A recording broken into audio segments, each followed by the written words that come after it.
د ایران د جمهور رئیس اجرایي مرستیال په کابل کې د افغانستان او ایران د یو ګډ نندارتون د پرانستو پر مهال د دواړو هیوادونو ترمنځ د اقتصادي اړیکو پر پراختیا او په دې برخه کې په اوږدمهالو تړونونو ټینګار وکړ.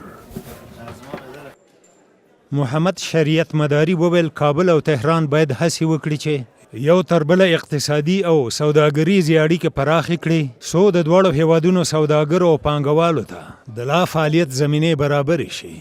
د وویل دا ډول ګډ نندارتونونه کولی شي چې سوداګر پانګونې ته وهڅیږي. من از همه غرفه‌داران در نمایشگاه، همه هموطنان عزیز خودم، مدیران صنایع حاضر تقاضا دارم فروش کالاهای تولیدی رو در این نمایشگاه و عقد قراردادهای بلند مدت و تفاهم‌نامه‌های همکاری رو با طرف‌های افغانستانی خودشون همراه با انتقال دانش و تجربه در نظر بگیرند و فقط به یک همکاری‌های کوتاه مدت دل نبندند و تلاش کنند تا این همکاری‌ها رو بلند مدت کنند و امیدوارم دو طرف هم ایرانی‌ها و هم افغانستانی‌ها تلاش کنند تا موانع توسعه اقتصادی موجود بر سر راه توسعه تجارت و توسعه همکاری‌های اقتصادی رو شناسایی و برطرف کنند. د افغانستان او ایران ګډ نندارتون د افغانستان د سوداګرۍ د خونې او د ایران د سوداګرۍ د پراختیا د سازمان لخوا د سې شنبې په ورځ په کابل کې پرانستل شو.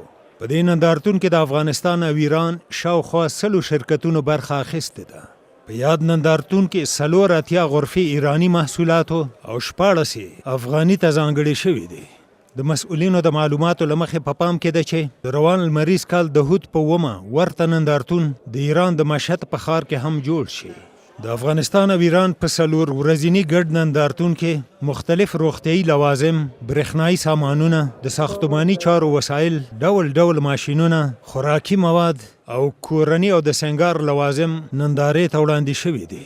مسؤلینو دا هم وویل د افغانستان او ایران د سوداګرو او صنعتکارو د ټولنو لومړی نندارتون شاوخوا 2.5 کاله د مخه د افغانستان د سوداګرۍ او صنایعو د خونې په مرسته په کابل کې پرانستل شوی و چې شاوخوا 20,000 کسان نندارې ته ورغلي وو. د افغانستان د سوداګرۍ او صنایعو د خونې د معلوماتو له مخې له ایران څخه د هیواد د وارداتو کچه په کال کې 1.6 میلیارډ ډالرو ته رسیږي. حال دا چې ایران ته د افغانستان صادرات 80 میلیونه ډالر دي. په عین وخت کې د افغانستان د جمهور رئیس دوهم مرستیال سرور دانش چې د یاد نندارتون د پرانستو پر مهال حاضر و په خپلو خبرو کې د دواړو هیوادونو ترمنځ د سوداګریزو او اقتصادي اړیکو په پراختیا تاکید وکړ. افغانستان حاضر است که به تمام معنا زمینه گردش سرمایه و سرمایه گذاری مطمئن، سودمند و قانونمند را برای همه سرمایه گذاران خارجی مخصوصاً تاجران و سرمایه گذاران ایرانی فراهم سازد.